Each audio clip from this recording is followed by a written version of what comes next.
Hello, I'm Dr. Gloria Horsley, president of the Open to Hope Foundation, and I have the special privilege of interviewing my friend Howard Winokuer today, and we're going to talk about burnout.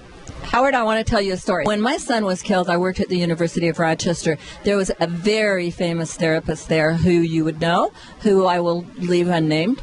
And I wrote him a note when my son was killed, and I said, and I was working as a clinical nurse specialist. I was on the surgical service. I worked on the intensive care unit.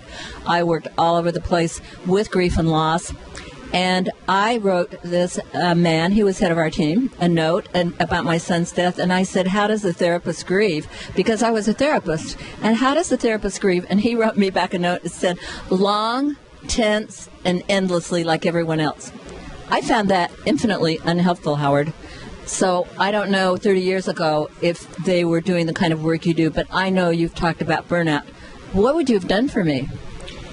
Well, I'm thinking about the first thing that comes to my mind, and this has to do with my own experience. I'm thinking about the death of my parents and what I've learned about grief. And I think I know a lot about grief theory, grief models, and grief symptoms.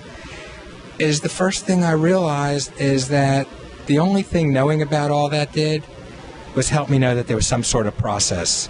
It didn't make my pain any easier. It didn't make getting through the grief process any easier. It just helped me know that there was some normalcy, at least in terms of what I might go through.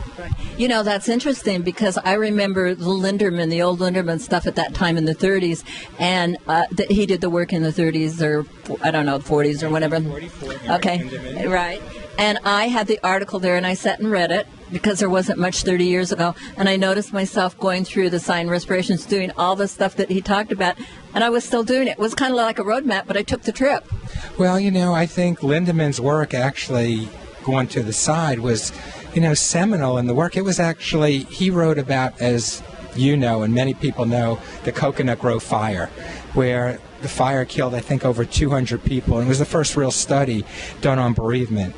But backing up to the whole issue of burnout, I think it sort of is the juxtaposition, burnout and self-care. How do we protect ourselves from burnout? By taking care of ourselves. Okay, the problem is, though, what if you're a therapist or somebody working at a hospice or a nurse or somebody working taking care of people? It's pretty hard to take care of yourself when you're doing that work with other people all the time. Got any suggestions? Well, I think that's an important thing to remember, that most of us who are caregivers are really, really good at taking care of others, but not so good at taking care of ourselves. So, for instance, in my life, I mean, I see 10 to 15 clients every day or every week. And what I've learned is ways that I take care of myself. I get up every morning and I do yoga and meditate every day. I spend 3 to 5 days a week playing tennis. I make sure I have quiet time. I make sure I spend time with my friends. I think for those of us working with others, we need to make a concerted effort to make time. Did you see, I didn't say take time, to make time, because there's never enough time. We have to carve out the time. And if we're going to be responsible to taking care of others, we have to be responsible to taking care of ourselves. Because if we're not in a healthy place ourselves, we can't really take care of others. I mean, I can remember a time during my divorce that it was such a difficult time for me that I chose during that period of time to not see clients because I knew I couldn't help them until I took care of my own issues and my own needs. Well, thank you, Howard, for talking about that. You've given us some really good ideas. And if you are in the healthcare profession or in any profession where you're taking care of people and helping people, remember that you have the right, and you do also have the need to responsibility to self-care. Thank you so much. You're welcome. I'm your host, Dr. Gloria Horsley from the Open to Hope Foundation. Thanks for watching.